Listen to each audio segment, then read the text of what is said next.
Greetings and salutations to our fine podcast audience. Welcome to episode 170. We made it. And we are here. It is, we're recording this on a Monday. How's everybody's week? Good. Everybody's weekend? The week, this week You so tricked far. me. I was good. My week was good. My weekend was terrible. Oh, really? No, I'm just kidding. You said weekend. Well, I meant to say weekend. Oh, okay. It felt like you were trying to trap me in something. Well, now I'm interested to hear about your horrible weekend. I didn't have a horrible Oh. weekend. It was fine. Okay. It was a fine weekend. All So right. it was good. Got to be at church. Me too. Me too. What is happening with our word structure today? Can't get it out. Me too. All of a sudden, I went into Spanish. Okay. Must have been a bad weekend. That's what I'm thinking. Something Maybe happened. this is stuff y'all don't want to tell us about your weekend. Maybe. Okay. No, I don't have anything. Did you have something exciting happening this Although weekend? E2 actually means you two. I'm sorry for saying that. There you go. Mm-hmm. Not- Do you have something exciting on your weekend, Jason? Feels like Oh, you me? wanted us to ask No, you I'm about just, your weekend. I'm just starting conversation. There you go. But I had a fun weekend. I went to the prom.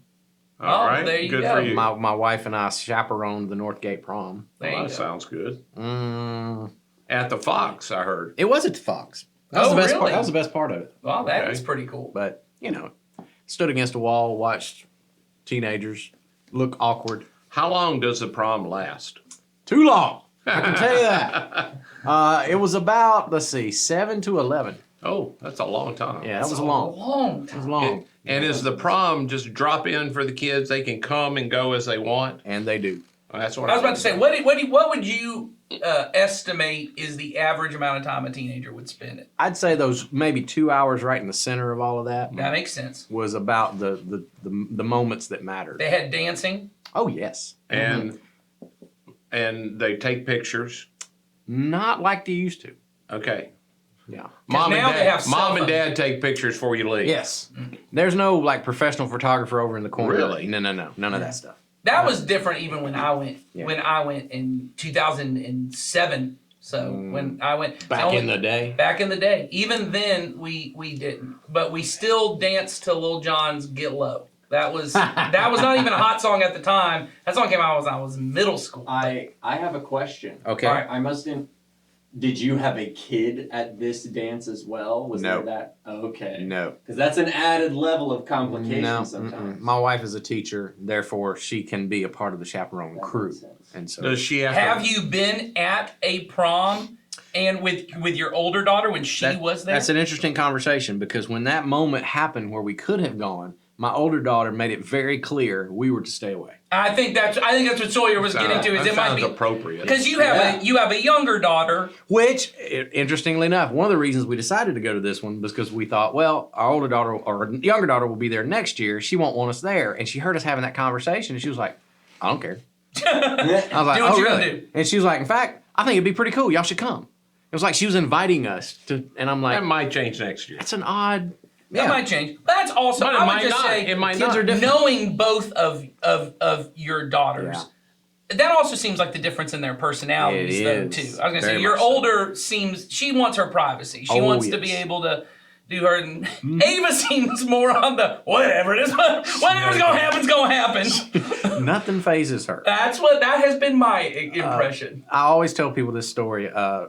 I went to see a therapist at one point in my life, and he was doing like testing on our family to see how we all Right, interacted, right. how the family system kind of works. And when he got done with all the testing, he said, your youngest daughter is the most normal of everyone. I'm like, you're right. I was gonna say, knowing your whole family, I think I would agree with that she statement. was the good. most normal. So Well, there Atta you go. girl. That means that you've been a good parent. The That's longer right. you've been a parent, you become, because the goal of parenting is not that your kids don't go to counseling. It's that they go to counseling for something different than you went to Yeah. counseling Yeah, for. that's right. Because that That's means right. you've ended the problem. If they go for the same thing you went for, a bad thing. you didn't do your job. I'm batting 1,000 on that one. There you So, go. All right. We're not here to talk about parenting, although you could tune in to the next podcast. There's True a nice Thursday. shameless plug on Thursdays. There you go. The Yeah. Not Great Parents podcast. If you haven't been watching that podcast, you're missing You mean something. we were just recording all that stuff about prom right there? Yeah, that's, Sorry, said but we were. It just hit me. the red light is Ed on. forgot we were I recording. just thought we were just talking like we often do. It No. turns out I apologize for all of you that have sat through that now. What I think is interesting I'm sorry. is there were a fair amount of times we referred to a fourth party known as the audience.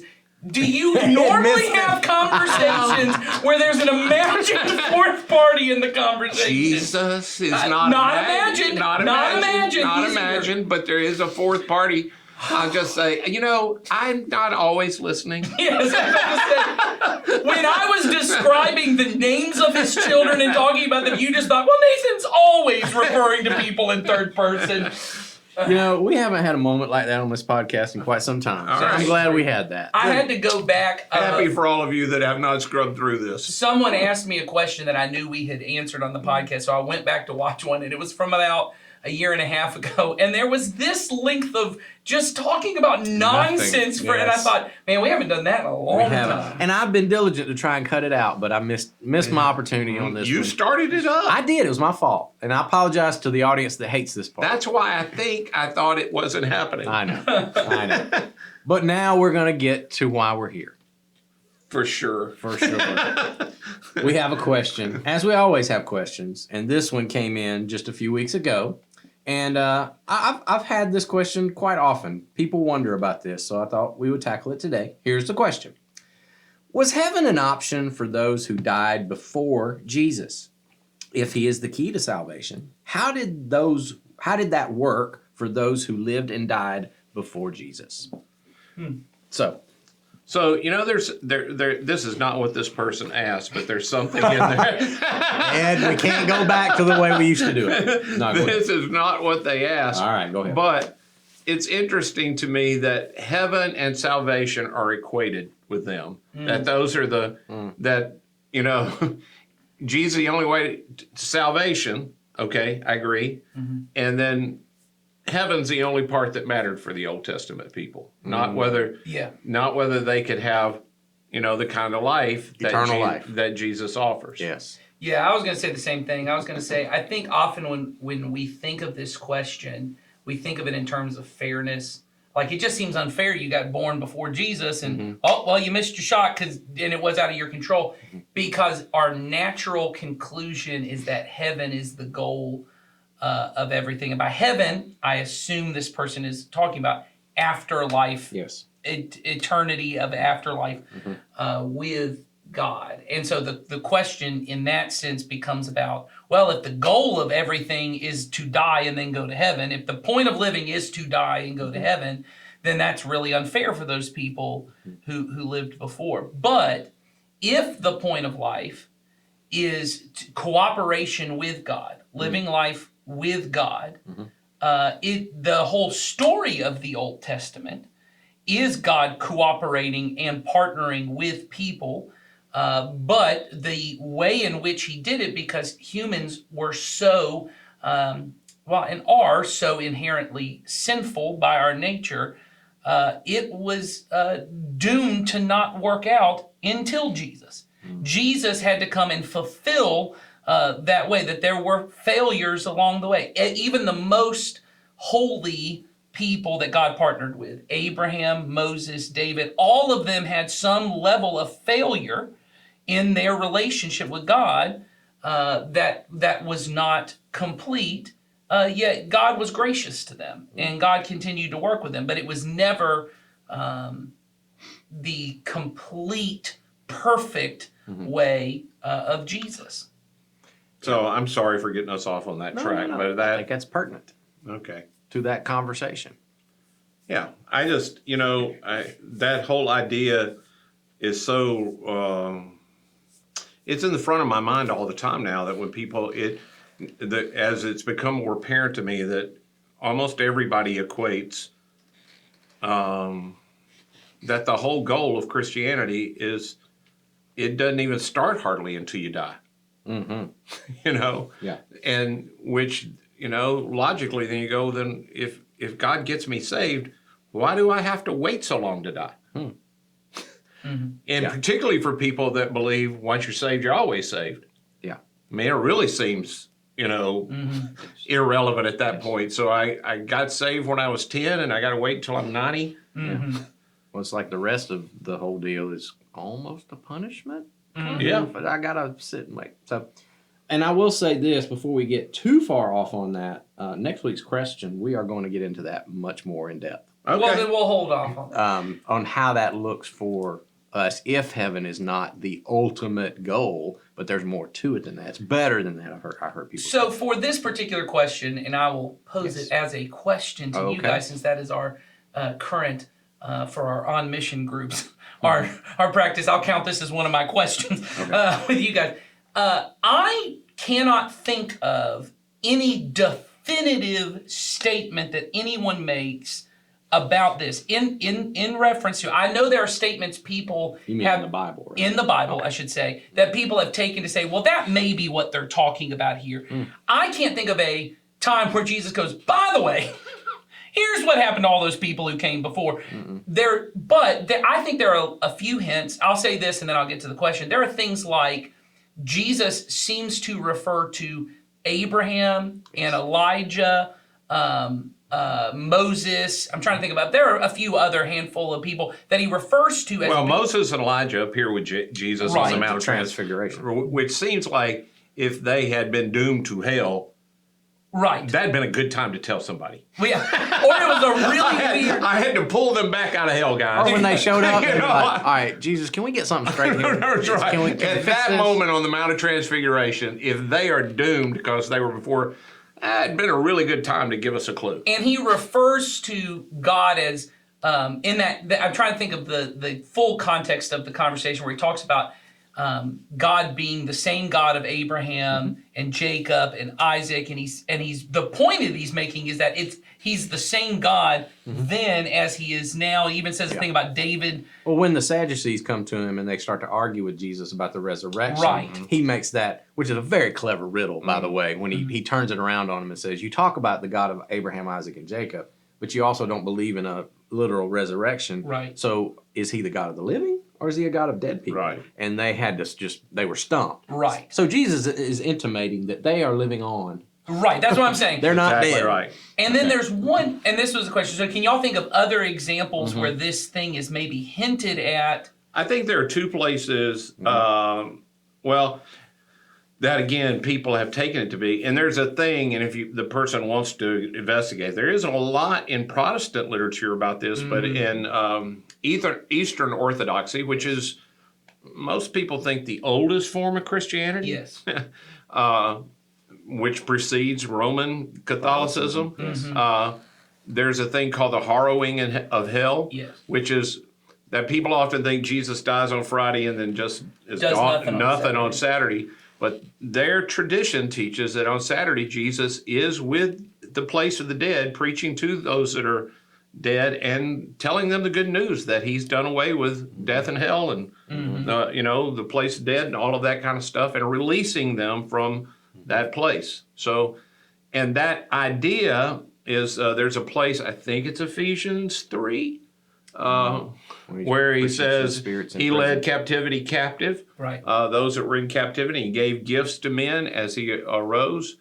But not everybody agrees that's what's happening. That's right. But that has been a long-term part of Christianity back to early Eastern Christianity, which again you have to The remember. Apostles' It's in the Creed. Apostles' Creed. Yes, too. in the Apostles' Apostles' Creed. Creed. That's That's right. exactly right. That's So- the oldest creed we have. I That's believe. right. No, isn't the Nicene Creed? Nicene is oldest? I Okay. think. I'm confused. Or the creed that's in First Yeah, I was Corinthians. going to say, Well, First Corinthians 15. I meant outside I know, the Bible. yeah, that's right. You know, Don't get technical, Nathan. I'm just gosh. Exactly. That's what I was going trying to. to He got bust there me. for me.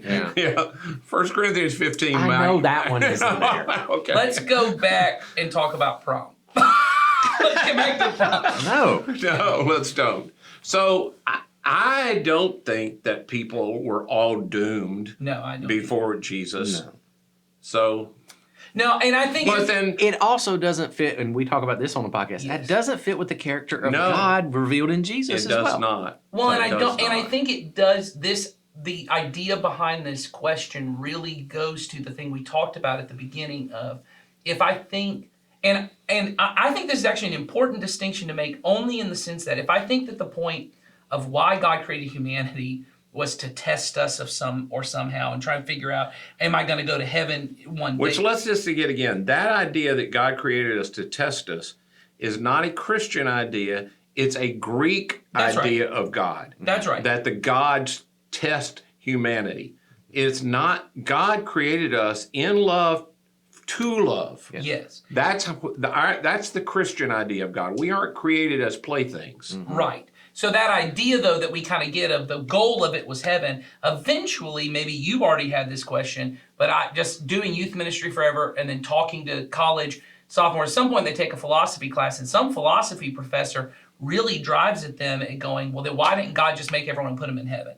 You know, eventually these kind of things start, if the goal of it is to get off somewhere that's not here, that falls apart under philosophical stuff. But if the point of life is participation with God, God creates us because he loves us. Just the same reason that when my kids say, so why did you decide to have kids? I decided to have kids because my wife and I, we love one another. And that love makes you want to have other people to love. Yeah. You want to extend that love. And so God creates in love, to love and to be loved, to have this thing. And part of love is this partnership of it. That I don't have children for them to, I had to say that to my girls at one time. I know right now, because of the stage of parenting we're in, we got lots of do this, don't do this. And they at one point, did you just have kids so you could make rules? Which is how many of us think about God. Yep. He just made us to tell us what to do. And I said, I didn't create you to have rules, but I have to have these rules so that you become the kind of person that, and I tell them this all the time, so you can become the kind of person I can trust.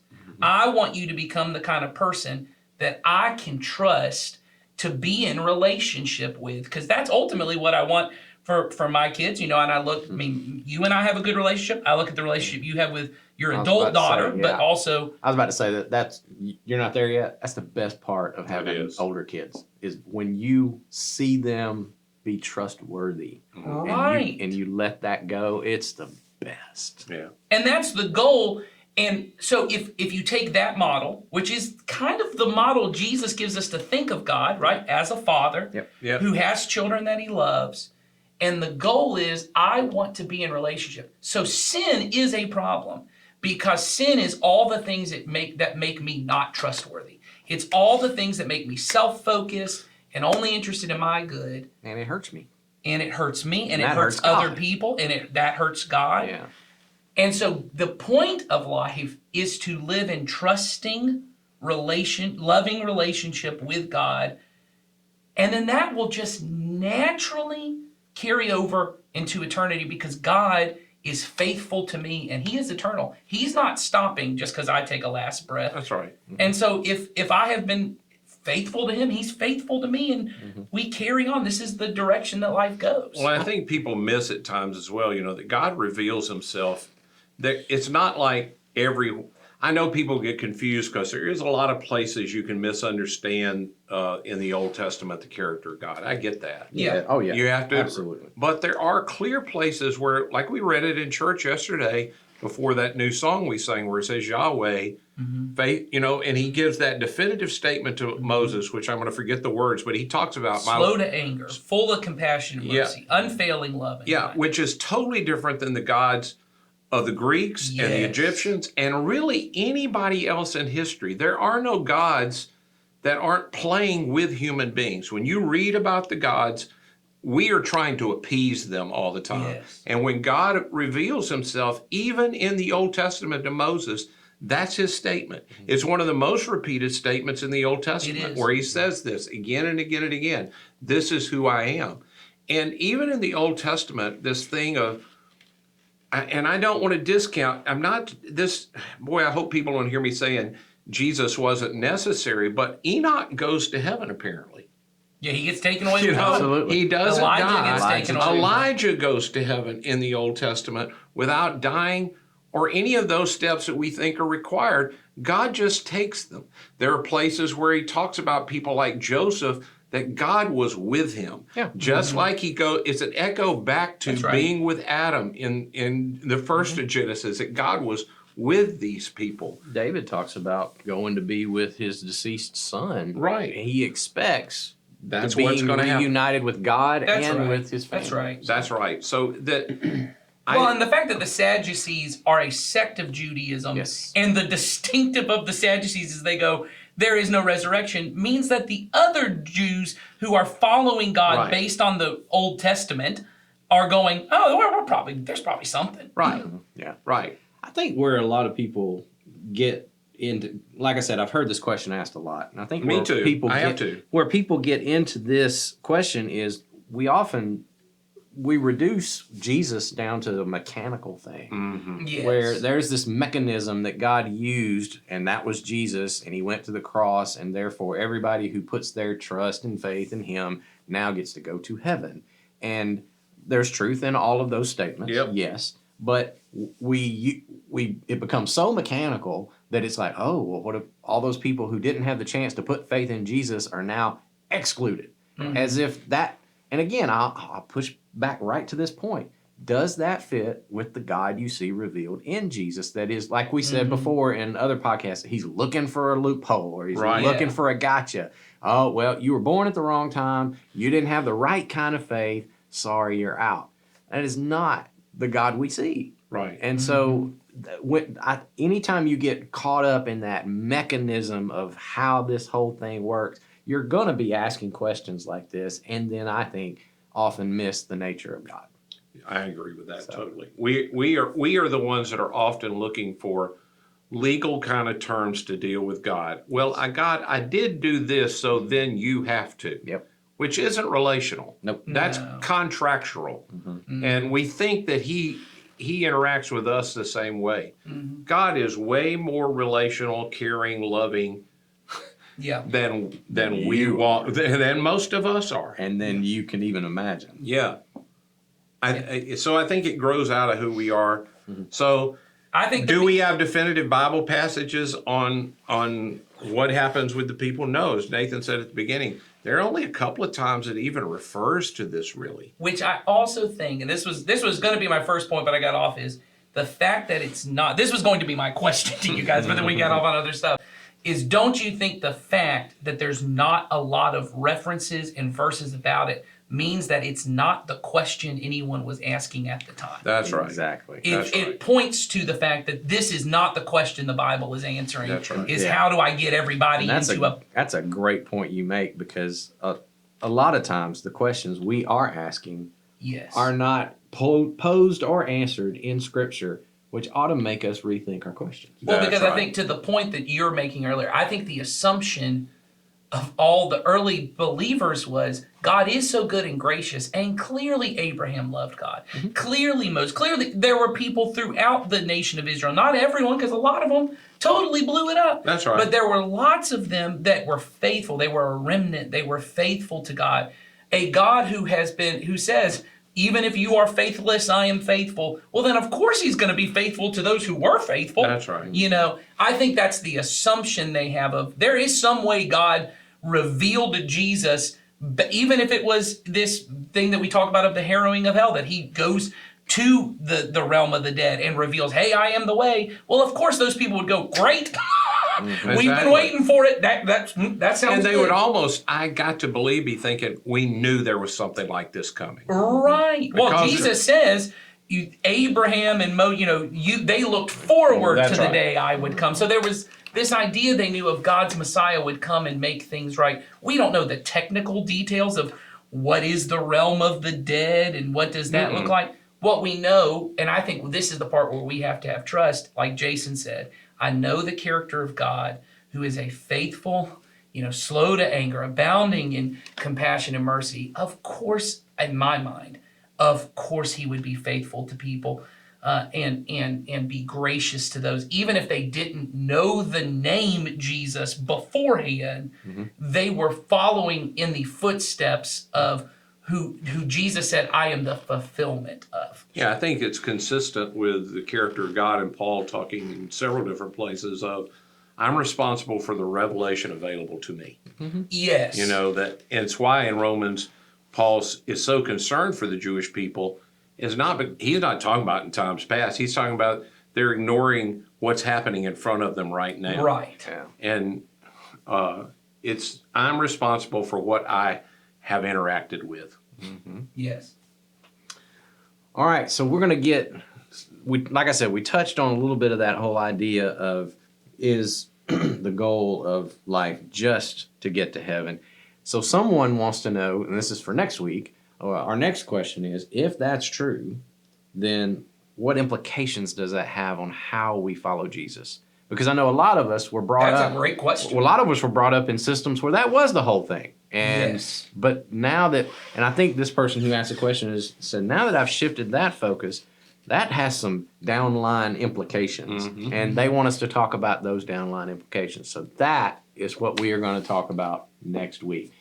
We also have room for more questions. I will say, if you have a question you want to submit to the podcast, click on that link in the description, and it'll be coming up real soon because you're almost first in line. So Even if you don't have like a specific question, I know some people may not know. If you have like I'd like to hear your thoughts on this. absolutely. If there's like a topic that you don't have a specific question. Or a that's- passage of scripture you've read. Because Yeah. Because I'll often have people walk up to me and ask Yes. me that. You get asked that. Because one thing's for sure, we got thoughts on it, whatever it is. I'm confident that's true. Whether it be, the state of the American prom or, That's true.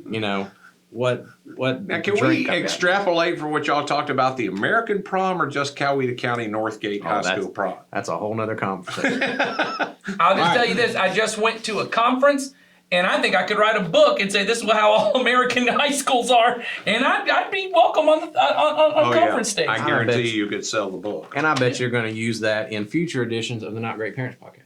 Yes, that's right. There's my next podcast. I'm just throwing in plugs. all That's over the true. place. That's true. But that'll be coming up Thursday. So if you're subscribed Yeah. to this podcast feed or you're on YouTube, I think we're answering a question on this week's podcast, That's awesome. so we'll see. all right. Well, y'all tune into that. Come back next week. We'll talk about this one. So see y'all. Have a good week.